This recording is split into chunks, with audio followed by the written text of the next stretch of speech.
Nigeria and France signed $475 million agreement to fund projects in the country.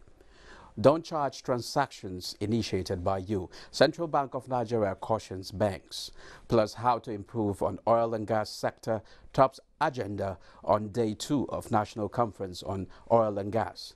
Good to have you here again on this edition of Business Express. I am Musa Abubakar. Welcome.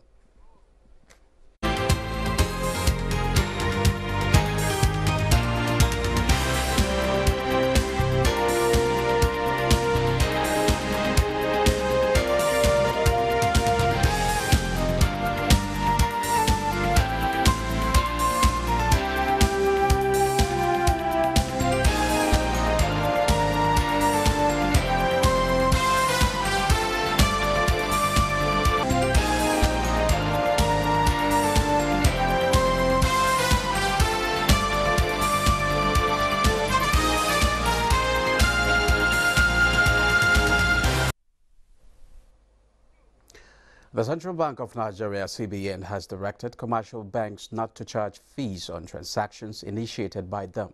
CBN Director, Banking Payment Systems Department, Dipo Fatukun, said bank-induced transactions should not be charged on customers' accounts. The CBN also directed the banks to resolve disputes arising from use of unstructured supplementary service data channel within 3 days. Fatukun said such resolution will help build more confidence in the payment system and bring more people into the financial services net. He said the financial system, just like all sectors, is undergoing transformation through technology. Nigeria and France have signed 2 credit agreements to the tune of $475 million aimed at enhancing urban transportation as well as water supply in Lagos and Kano states, also to benefit from the mutually beneficial relation between the 2 countries is the land degradation project in Ogun State. Adamu Sambu tells us more. Macron is visiting the country for the first time since coming to power, and the reception accorded him by President Muhammadu Buhari at the forecourt of the State House was warm and befitting. The 2 leaders thereafter retreated for one-on-one talks before joining their respective countries' delegations, where issues of common interest were thoroughly analyzed. Consequently, various agreements were signed between the 2 countries.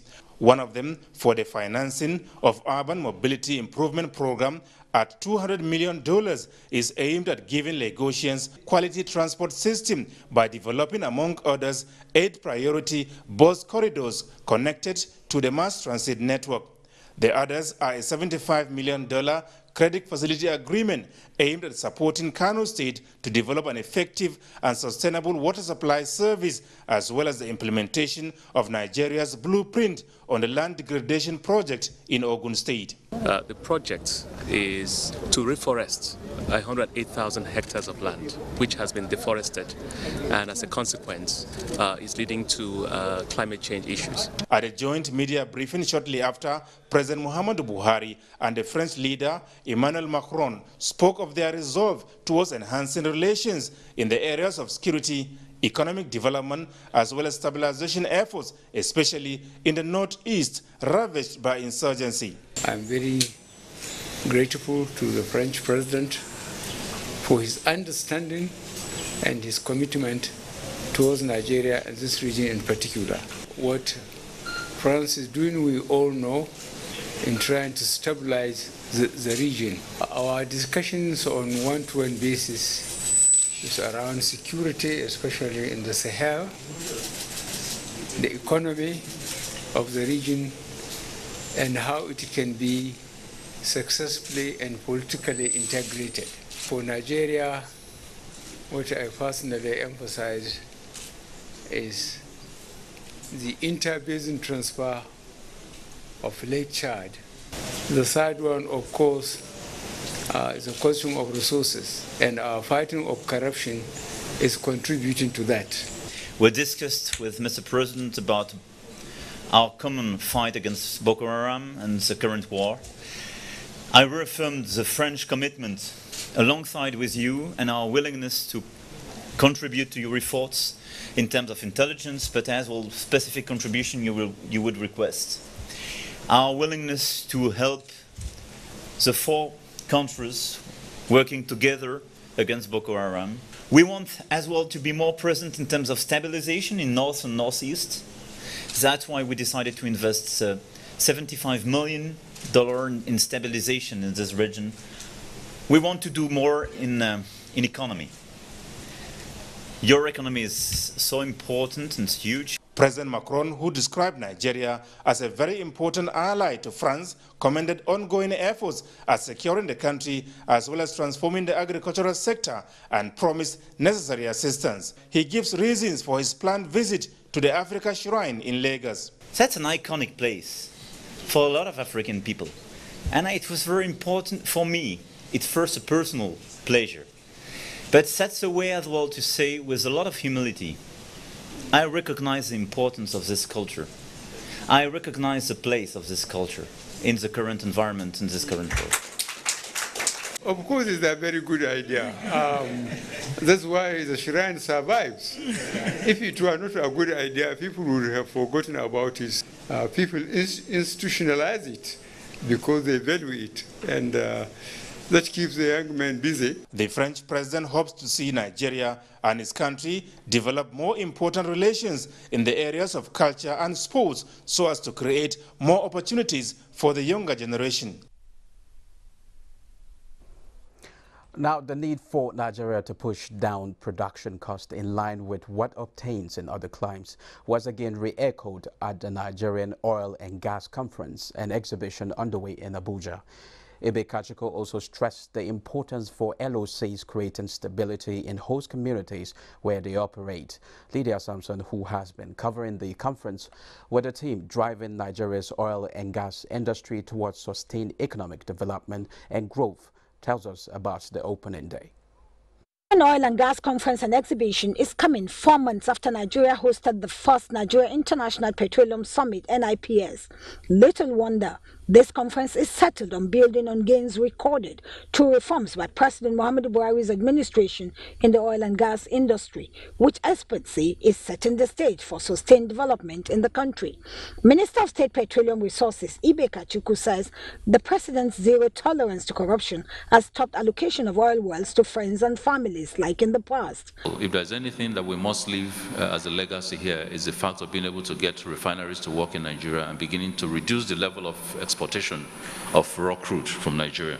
The Secretary General of the Organization of Petroleum Exporting Countries, Mohamed Sanusi Barkindo, in a keynote reiterated the role of oil in modern civilization and sustainable development. This, he explained, is the reason why volatility in the oil market have negative consequences for consumers. The impact of the Declaration of Cooperation has had on the global oil market is transformational. It has caused a significant change in industry-wide and public perceptions of OPEC. OPEC, he said, has succeeded in reversing the downturn from 2014 to 2016, when world oil supply growth outpaced demand, leading to falling prices. The Group Managing Director of the Nigerian National Petroleum Corporation, NNPC, Mekan Tibaru, revealed that the NNPC will go to the capital market to raise more finance for new oil and gas projects. Our immediate priority is to sustain and consolidate on what we have achieved across the value chain thus far. With the theme driving Nigeria's oil and gas industry towards sustained economic development and growth, critical stakeholders say, indeed, Energy 2018 is providing the needed platform to chart a way forward. That report sets the tune for our discussion today. We are being joined by Olabude Soomi, a consultant on oil and gas for the National Assembly, as we discuss driving Nigeria's oil and gas sector. It's our pleasure to have you, Mr. Soomi. Thank you. Thank you for inviting me.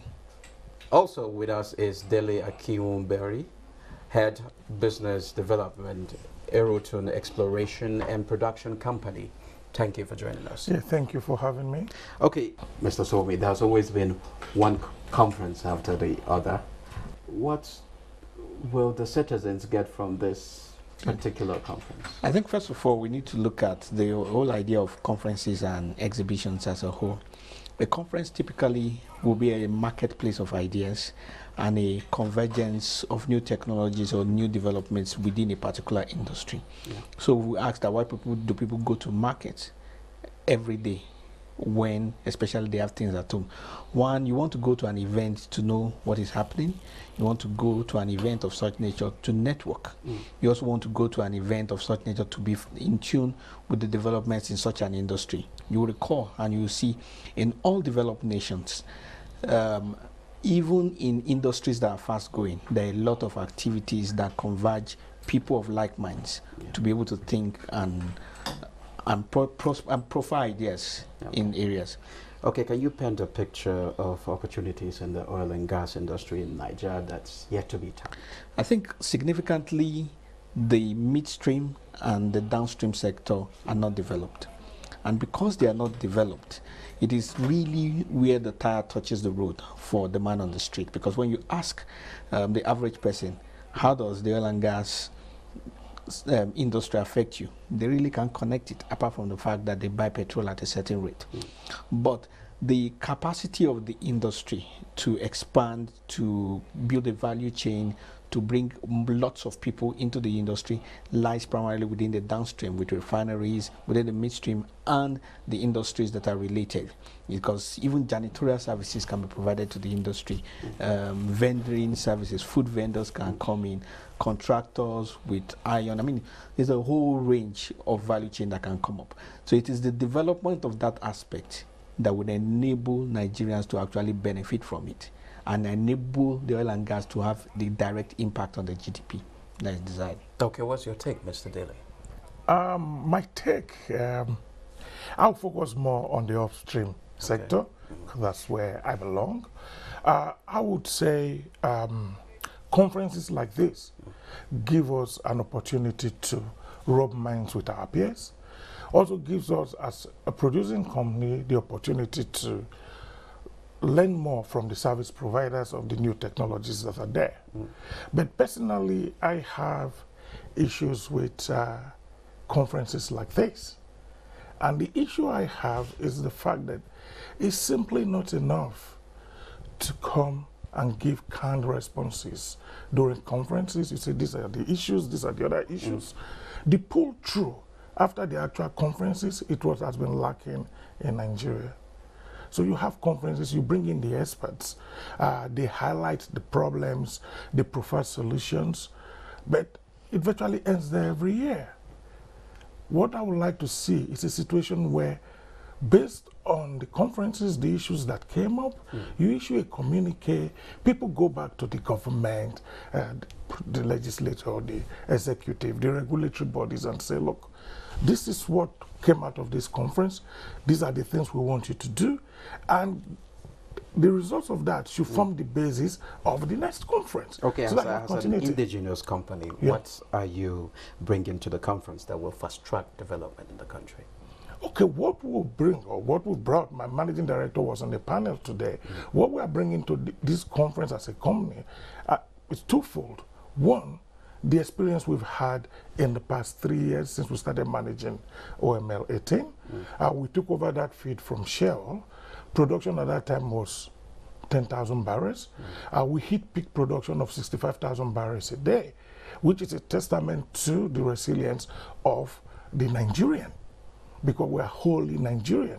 And we would like to share that experience with our peers. We have a very robust community engagement program, which we would like to share with our peers. Because people say the Niger Delta is a restive place, but from our experience in the past 2-3 years, we've hardly had any disruption from the communities in which we work. Okay, what do indigenous companies need to do to become global players? Oof, I'll tell you, I worked with Schlumberger Oil Field Services for 29 years, and I worked around the world, And the strength of global players like Schlumberger, Halliburton, I'm talking on the basis now from a service perspective first, is the ability to provide solutions rather than provide services. What I see in the service sector in Nigeria today, unfortunately, is that everybody wants to be a CEO, MD CEO, everybody wants to be a Rotumba or a Igwe, or everybody wants to be the big boss. But when you synergize, when you bring the strengths, you leverage the strengths of the individual companies and provide solutions, everybody benefits on the long run. In the case of indigenous A&P companies, what we first need to do in-house is to develop the culture of proper corporate governance. Once you have that in place, you can attract the kind of money that will make you global. I'll keep telling people at every conference I've attended around the world, money will always go to where money can make money. You don't need to beg people to come and invest in Nigeria, and when you are good, you don't need to convince people too much to take in your business, to take your business overseas. Okay. So it's corporate governance, it's collaborative environment where we can provide solutions from a service perspective rather than individual services here. Okay, Mr. Sowami, what are the challenges in Nigeria's oil and gas? Wow. Oil and gas industry. What are those challenges as we strive to be globally competitive? I understand the question, but it's like saying that what are the challenges in Nigeria? Yeah. Because it's a myriad of issues. I mean, where are you going to start with? Is it in the upstream area? Is it in the downstream? Is it in midstream? You know, but really, if we are to talk about maybe the first 5 issues that could be critical to altering, I think the first one would be governance, corporate governance, like you mentioned. More than anything else, what ensures discipline, ensures justice, ensures transparency, ensures motivation for players is transparency, governance. The fact that we can say something and we can see that thing at the end, and the process that leads through from what we said and what was done is something that everybody can follow. In principle, it's what corporate governance really is all about. And once we can stop being opaque in how we do things and ensure that the governance is clean, it will go a long way. And more than, equally as important as that are the laws that affect regulatory and the playing in the industry, which is where the petroleum industry. What would you say about appropriate pricing for the commodity in the country? Appropriate pricing for the commodity can be a factor, but it does not hinder development. It does not alter or hinder development per se, in and of itself. It is the system that generates the pricing that needs to be looked into. You understand? The bunch of people, the culture, and the whole system that comes up with those pricing, that is the issue. You see, by and large, if certain communication is communicated to the man on the street appropriately, and the attendant results is there, the man on the street can really live with the pricing. The issue is that the intended effects of price increases, the intended effects of increase in prices should also commiserate with those prices. That's usually where the issues are, which all comes to what I initially talked about in terms of corporate governance in itself. And of course, there are the laws that make, because when there is no when there are no laws, there are no crimes. So the laws itself need to be clear. Getting into the industry, how you get your licenses, who you need to talk to, relating with the regulatory people, how they to relate with people. The laws governing all of those things need to be very transparent and clear. It is important for the growth of industry. I mean, those are fundamental issues. Yeah. What do you think needs to be done to properly utilize oil and gas industry in the country? Okay, I would say we've made some positive moves in the past. We can beat ourselves and say we are not doing well. But if you look at where we are today and where we were, say, before the enactment of the Local Content Act, we have come a long way. The originators or the people who thought about the Local Content Act initially, the major goal was that the Local Content Act will create backward linkages to stimulate other aspects of the economy. That has not happened today, okay? It has not happened today. I will give kudos to the Local Content Board and the Executive Secretary, Mr. Wabote. They've done a fantastic job, no doubt about that, but a lot more still needs to be done. But unfortunately, you can't separate those aspirations from the context of where we are. Okay? I'll give you a good example. Everybody wants to work in the oil and gas industry, right? Maybe because of the salary, I don't know how big it is, but the point I'm trying to make is the oil and gas industry is not labor intensive. Rather, it's more technologically driven. So a project, say, in the oil and gas industry, that will probably cost the company, say, $50 million, might employ 20 people. You compare that to putting $50 million into the building of an estate in Lagos or Abuja. So from that estate, you have the woman who supplies rice to the workers. She's making money. The person who supplies sand is making money. So what we should look at today is not just the Local Content Act as applied to the oil and gas industry has made a huge impact, but we also should look at applying the lessons we've learned to other aspects of the economy. Okay. Construction, communication, and all of that. That's one. Then number two, you really want local content to give you the benefits you want. There has to be a special focus on infrastructural development. There has to be a focus on human capacity development. Because what is missing here is everybody wants to have a degree. Everybody has a degree today. But the oil and gas industry, like every other technology-based industry, requires a middle-level cadre, technicians. What has happened to our technical schools? They are virtually dead. Okay. Okay. Mr. Sowomi, despite the federal government's effort in its drive to diversify the economy, there's still a certain dependence on the oil sector. Do you think that that can change? Of course that can change and should change. I mean, basically, there are three economic indices that we need to look at with respect to the oil and gas sector. Like I mentioned before, is the underdevelopment of the value chain itself. He, when he was speaking, talked about the fact that you could have a project that is cost intensive, but it's not labor intensive in terms of people. But there are still projects, if you go down the value chain, like the building of a refinery, like the building of a steel plant that supplies boilers and all that. I mean, there are projects that can happen that can consume people, but because the value chain is not developed to that extent, then we are not seeing it impacting other areas in the industry. It is important that that the economy goes from being a mono economy to being a poly economy. Even in provision of energy, globally people talk about energy independence. So in other words, the source of power cannot just be one source, cannot just be wind, or cannot just be hydro, or cannot just be gas and all that. We need to diversify so that you can withstand shocks within the global economy. Unfortunately, the same concept of developing value chain, if it is done in virtually all the industries, those industries can grow to be what they are. I'll give you a typical example. If the farmer who grows cotton or cocoa or even cassava and makes about 750,000 naira or ₦1 million in 6 months, can have those same things packaged and goes on a contract anywhere in the world, he will make an average of about $5,000 per month for exactly the same thing. It's all about development of the value chain. Okay. And if villagers start to earn that amount, they won't be so interested in coming to the cities. Okay.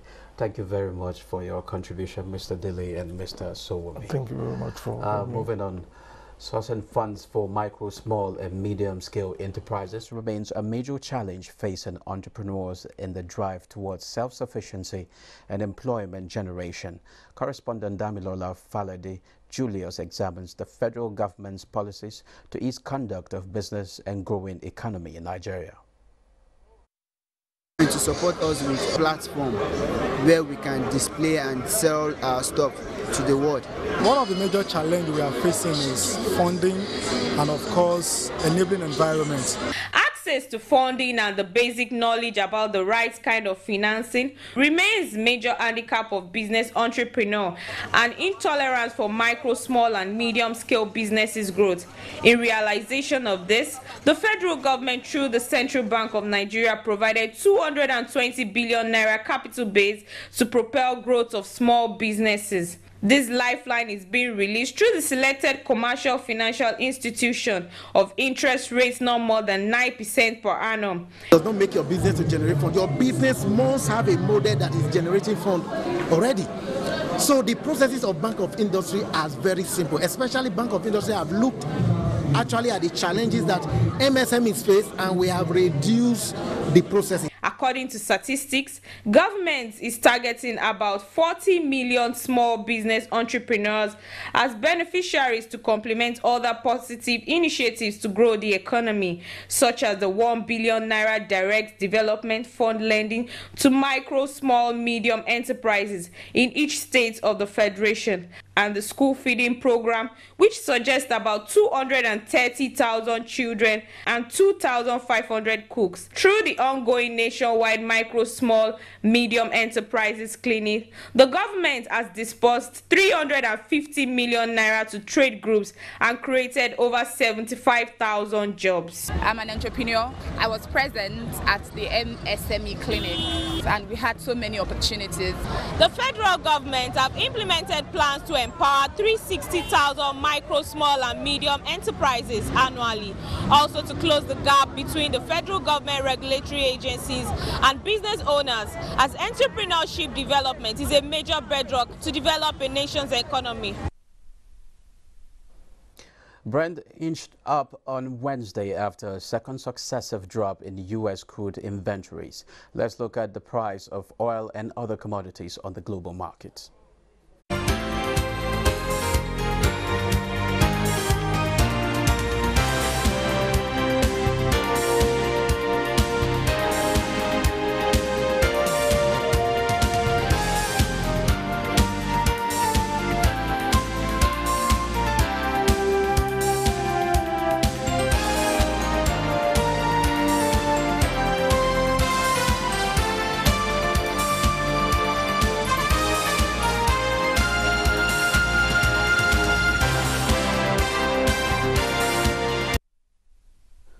That concludes Business Express for today. Join us on Friday for another edition. I am Musa Abubakar.